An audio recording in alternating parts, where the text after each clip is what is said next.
Hey guys, how's it going and welcome back for another Total War video with the Terminator. Of all the historical eras, conflicts, wars, and invasions that have been depicted in a Total War game, the one that CA didn't quite do justice was Alexander. A war campaign on a scale and success that the world had never seen and pretty much has never seen since was recreated in a game that just wasn't done well enough. Between the original Rome and Barbarian Invasion, both of which were amazing for the time, Alexander was just more on the forgettable side. Fast forward almost 20 years and of course the original Alexander still doesn't hold up, but we have a mod for Rome 2 Total War that is made by the best and does provide an incredibly fun, challenging campaign for the player that follows down Alexander's glorious footsteps into history. It's not very well known, but Divide Et Impera, which is famous for its grand campaign overhaul, does have an Alexander campaign as well, and in this video we're going to explore all the reasons why it's one of the best the team has ever made. So let's get started.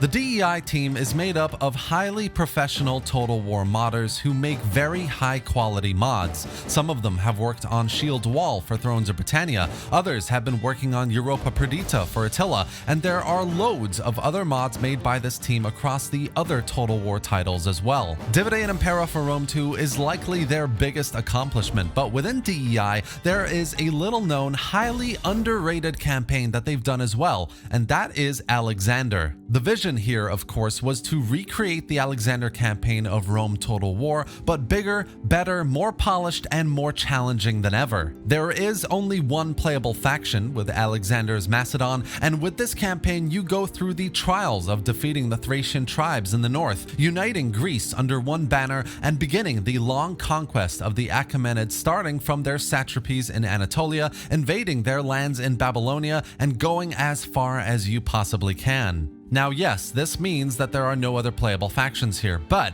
the one faction that we have with Alexander's Macedon is, I promise you, one of the best campaigns you will ever play in a Total War. There's challenge, there's content, there's depth, there's meaningful and efficient and effective mechanics, there's unique rosters. It's got the whole package, guys, and this campaign is honestly one of the best I've ever played. You start off with a couple of cities, including Pella, of course, and just as in history, you begin your campaign by warring against the Thracians of the north, who have rebelled against Macedon and against your authority. Chapter 1 of the mod is to essentially go to war with the Thracians, clean up the mess, put them straight, and complete a smaller scale conquest of the Balkans first. The next few chapters follow, of course, into Alexander's conquest of Persia, starting in western Anatolia, going deeper into Achaemenid territory until you've basically conquered all of it. And from the family tree to being able to recruit Alexander's marshals along your campaign to the fantastic array of battles you can get yourself into as you go deeper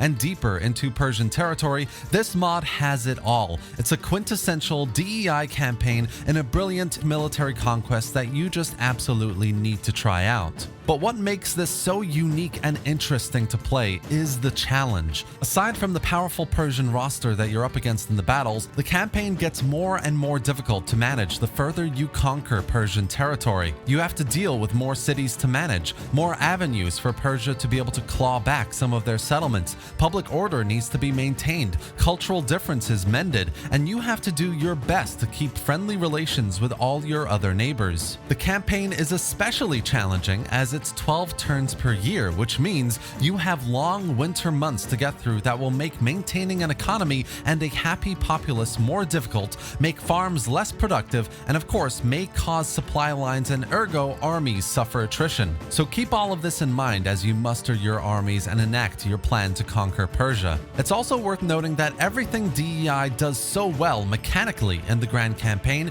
it does here in this scenario as well. So you have the supply lines to keep your armies prepared and well fed. You have to keep in mind the population mechanic as well as you venture further into Persian territory and you don't have access to your normal Macedonian populations. There's also a lot of attention given to unit rosters, from Macedonian companion cavalry to the silver shields to the pikemen to, of course, Alexander himself on the battlefield. It all comes to life really, really well. One thing I especially like is how much effort has gone into auxiliary unit rosters. Historically, Alexander relied relied quite heavily on recruiting local auxiliaries to bolster his army. So from Thracian shock infantry to Carian axemen, it's a real joy to discover fantastic new units like these as your campaign progresses. And you get to unlock newer and more interesting units the deeper you get into Persian territory as well, which is a really well done feature here. One of the most impressive and immersive aspects of this campaign from a unit roster point of view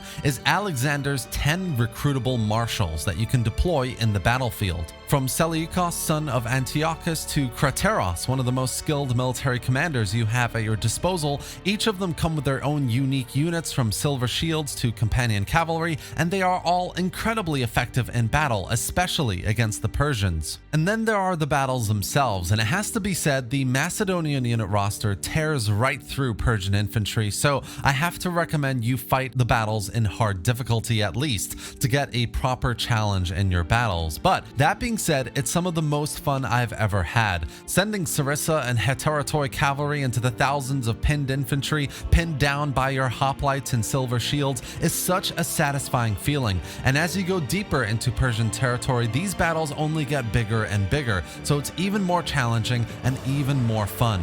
Overall, the Alexander campaign is absolutely brilliant. Of all my DEI campaigning, being able to take Alexander and fulfill his father's pan-Hellenic plans in a modern-looking Total War game is a dream come true. Fantastic and challenging campaign gameplay, brilliant looking units and unit rosters, everything here is just awesome and I cannot recommend it enough. Personally, my only gripe with the campaign is that Macedon is the only playable faction. I would love to play as Persia, one of the satrapies, or even a faction like Rome or Egypt to mix things up a little bit and have a different kind of campaign in this time period, but it's not possible at the moment. The DEI team are working on the main DEI mod exclusively as well as other modding projects, as I've stated before, so they are a very busy bunch of guys. Hopefully in the near future we get a new update for this amazing mod that makes it even more compatible. Persia as a playable faction would be a must in my books, mainly for the new challenge of maintaining an empire against an enemy with a superior roster, having unique mechanics for the Persians, or maybe simplifying balancing the act of defending territories against multiple enemies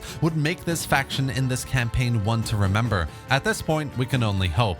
And that's it for today, guys. I've added a link below in the video description to the DEI mod on the Steam Workshop so you can get in there and check it out for yourself. Be sure to drop by the DEI Discord server as well for any feedback or suggestions to the team. I'm sure they would really appreciate it. I really hope you enjoyed this video and found it informative. If you did, do give it a like and drop any thoughts or questions in the comments section below. Subscribe for more Total War content, gameplay, and news just like this. And thanks for watching, guys. I'll see you next time.